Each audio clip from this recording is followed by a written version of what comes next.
So now it makes me wonder what was going on in these meetings when they came up with these new guidelines. But I think it's just, we have to be, I mean, how is it that we have allowed ourselves to have this corporate capture that RFK has been talking about for the last few years? I wish I understood that better on the political side. I hate to sound so conspiracy theorist about it, but it's like you have big pharma as, arguably one of the most important industries for many reasons in our country in terms of its total revenue and the way it just permeates our entire society. And so if big pharma, and especially the companies that are public, if they don't have customers, well, they don't have business, right? So it's kind of like what Bill Maher said about, I think about 15 or 20 years ago when Obama and Hillary were running against each other. And Bill Maher made this comment on his program one night about big pharma doesn't want dead people. Big pharma doesn't want healthy people. All the money is in alive people that are impaired to some degree so that they're lifetime customers, basically. And that, again, that was, however long ago that was that Clinton and Obama were sparring with each other. So it's, I think, going on about 20 years ago. Yeah, just about. And it's only gotten worse, right? Like it's not even any better. So unfortunately, we have this built-in system of feeding us all of this food-like substances, as Michael Pollan said in one of his books, and then just this domination of big pharma of our medical system, and then what money is made by hospitals and insurance companies and all these other ancillary treatment organizations. It's just, to me, it's just the system is sick all the way down to the individual. And that's why one of my continuous messages to people is, please don't give away your power. Take your own health as your top priority along with your time. We can't do anything about the passage of our time in our lives, but we can do so much about our health. And it's not about, I know there are issues with people that live in, as they refer to them, as food deserts, and maybe they don't have, a park or a gym where they're close to that they can exercise. But still, like when you think of certain foods, somebody did a comparison not too long ago. This was about 10 years ago.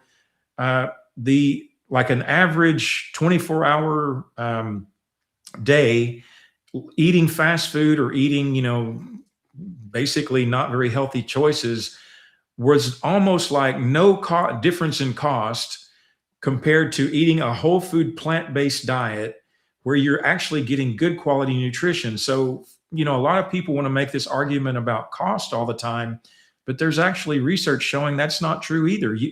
But it requires effort.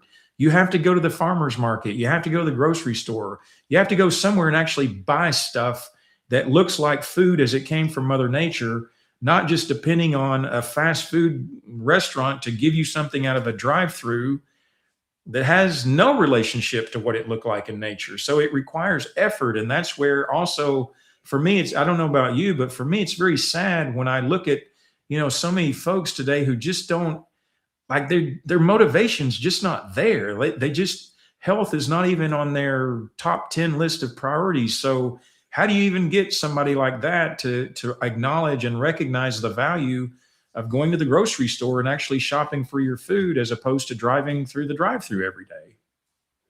There's just so many competing issues with this. It's just unbelievable. It's almost like this was not by accident, in other words, like, again, I don't want to sound like a conspiracy theorist, crazy person, but this almost just doesn't seem accidental. Like even taking it to like the political level of, all these corporate takeovers of the family farm. Like you've heard of so many stories of, individual farmers, they've been driven out of business because they couldn't afford the seed anymore because Monsanto basically took over the entire seed stock of all American farmers. And so they copyrighted them. Exactly. Like they've literally patented Mother Nature. That shouldn't even be allowed. Like, how did that happen?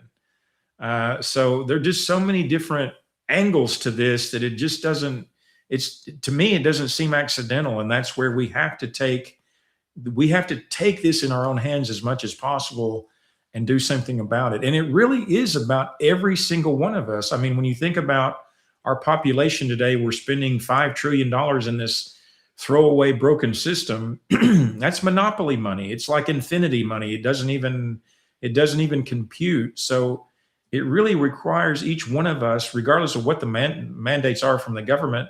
Nobody's going to show up to your doorstep and say, okay, here, it's time for you to eat your broccoli today. We all have to do it. We all have to join in. I mean, we only have one ship, and we're all going to go down on the same ship if we don't reverse this thing. I could go a million different places here. I know. I'm telling you, I'm on my soapbox. I'm enjoying this soapbox ride. You may have to bring me back. Oh, you're coming back. But I want to go to RFK Jr. because Okay. Secretary of Health and Human Services, correct? Yes. And you mentioned his choice. I'm sure it wasn't just him, Right.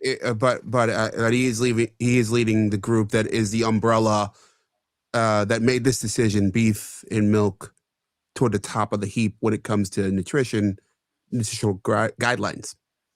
What Right. should be there? Without question, it should be more focused on plants. They've got Which plants? greens. I mean, greens to me are the healthiest foods we can eat. Nuts, seeds, beans, legumes, all of those are rich in protein. The other aggravating thing to me that they're promoting in these new guidelines is this emphasis on protein. James, you and I could go to any hospital in the United States right now. I don't care if it's in Rochester or Miami or Wichita, Kansas, or Dallas or LA or wherever. We could go to any inpatient unit in a hospital right now. If there was one person in there due to protein deficiency, I would be shocked. I mean, the average American is already overdosing on too much protein. So where in the world, unless you're an elderly person, unless you've been severely burned all over your body, unless you have some other kind of wasting disease like a cancer or HIV or something. I mean, or actually, I should take it even one step further. If you're a competitive athlete, bodybuilder, I mean, these are extreme examples. These are the folks that probably need more protein than the recommendation. But this idea that they've now doubled the protein recommendation on top of pushing beef and dairy as real food, I don't know. To me, that is just, man, that's giving people the wrong message. There's just too much science. There is a dermatologist in Germany by the name of Bodo Melnick. It's a fascinating name. I've never seen a picture of the guy, but I do know he's a man. And he has been writing review articles about dairy. And I guess being a dermatologist, probably his interest was initially due to, skin issues. If this guy was an American, I guarantee you he would already have been found dead by suicide of 5 gunshot wounds, because he has just hammered all of the problems associated with consuming dairy as adult humans. I mean, he just has been relentless in like at least about 8 or 10 articles I've read, and they are fascinating. I mean, talk about biochemistry and genetics and epigenetics and all these other just incredible breakdowns that this man has made and his co-authors. And so, again, like, why in the world they're now promoting these foods? I mean, even beef, back in 2015, the WHO, if you can, if back then, I don't know how much credibility the WHO had compared to now. It obviously has none now. But I mean, back then they reviewed over 800 articles on beef, and they determined that it was at least likely carcinogenic for human consumption. That was 11 years ago. And it's only gotten worse since then. There's nothing better to suggest that should be, oh, well, no, we made a mistake. No, that was based on 800 articles over a decade ago. So we should be focused on plants. And oh, by the way, don't even ignore the environmental implications about this. I mean, that's the other interesting thing about RFK's journey. He spent all of these years with the fighting corporations for polluting the rivers across the country, especially in New York. And I think they're called the River Keepers. I forget his organization that they that they created out of that. So he's very much into protecting the environment, making sure that polluters are held accountable. Well, guess what? When you raise animals, primarily cows, for food purposes, whether it's dairy or their meat, man, you are spending so much more water, so much more air, so much more soil, all of these environmental inputs that it takes to raise a cow for ultimately for food consumption purposes, compared to raising potatoes or beans or rice or all of these other foods. So I mean, there are lots of reasons why we need to dramatically shift to more of a plant-based focus as opposed to just consuming all of this meat. I mean, look at what's happened to the Amazon. That's a very interesting and sad story about how so much of the Amazon has been chopped down to raise cattle because of the growing demand for beef across the world. So I don't know. To me, again, real food is certainly a nice message, but if your real food is beef and a glass of milk, I mean, to me, that's that's not that's not what I would have been. I would have been voting for if I had any involvement in this committee. Well, all this sort of ties into this grand picture that I get here, where nutritional guidelines have been bad for a long time. You're not the only one saying it. There's a lot of not just conjecture, a lot of experts, a lot of people, nutritionists, including ones I've used personally myself, who like, like some of it's good, but like that's not the healthiest way to live. Yet it was the not law of the land necessarily, but the guiding light of how we were supposed to feed our children, ourselves for a long time.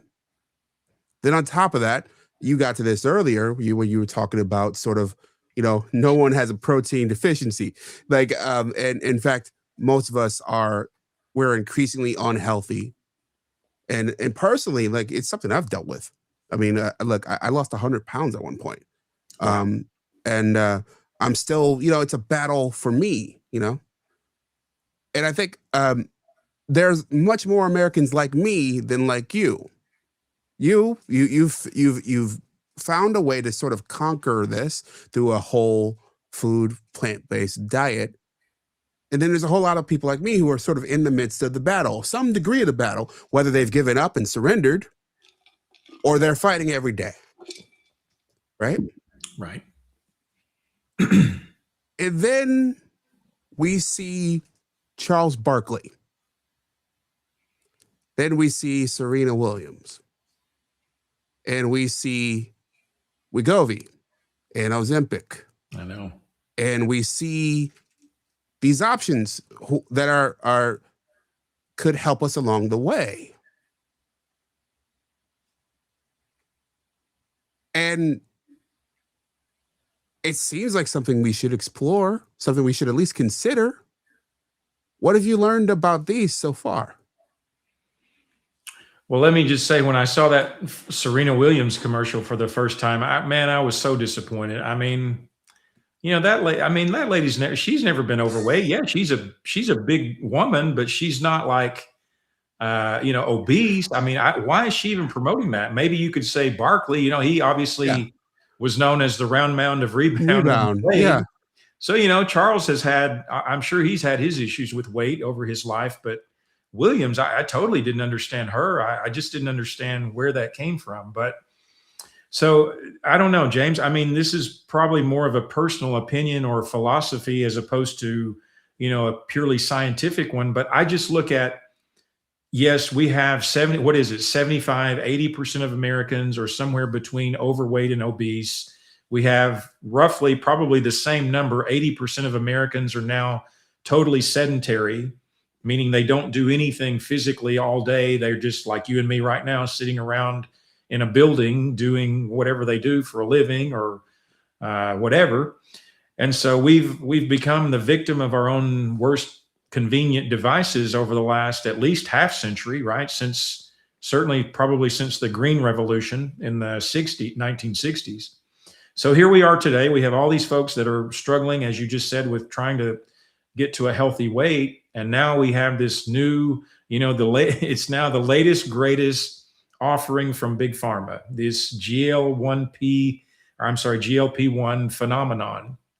Well, let's just think about this for a second. First of all, a drug cannot be classified as a drug without having a toxic level. Like that's a kind of FDA approval 101. A company has to demonstrate, it's called the LD50. It's a dose that will kill 50% of the population that it's given to. And that's not in humans, of course, that's in mice or rats or rabbits or monkeys or, some other animal population that they have to test within that population to show, okay, this is a toxic level.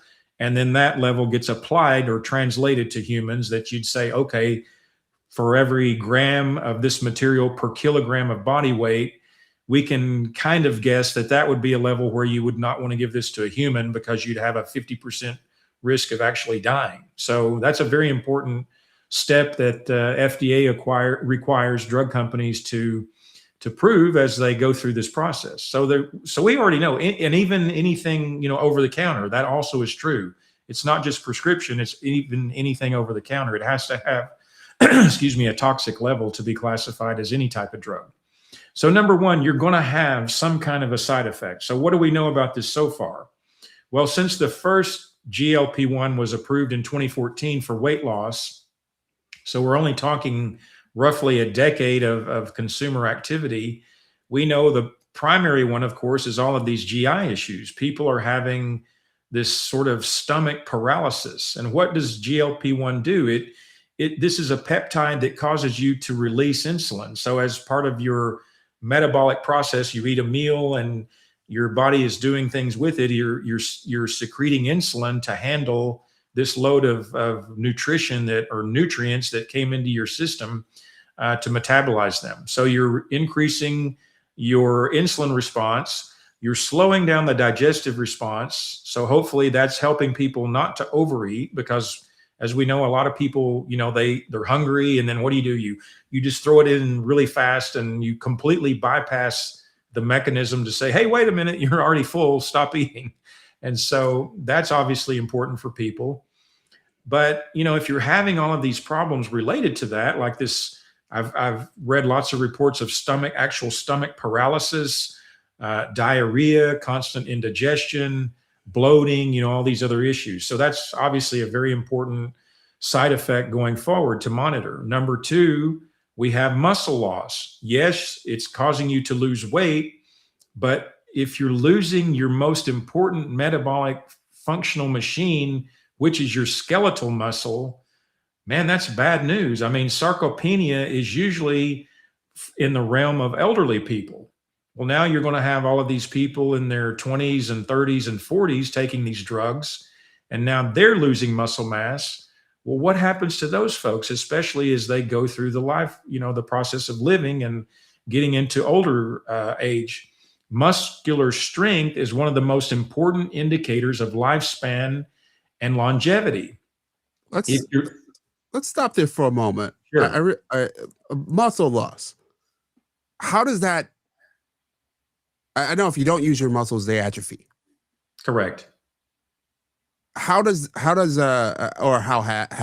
we know of does it speed up that process? Or that's apparently what it's doing, because you're consuming fewer calories, and it's causing this insulinemic response, this hyperinsulinemic response. So apparently it's almost like your body is consuming itself. And so you're not just losing the fat tissue, you're also losing the muscular tissue, which again is just horrific news. I mean, if it was the situation where these drugs were designed just to simply cause you to lose fat, like almost like a surgery for liposuction, where you just have the fat tissue sucked out. If it was a drug that could do that, wow, what an incredible drug. But unfortunately, it's not doing that. It's causing you to lose fat and muscle. So it's a very, very significant problem.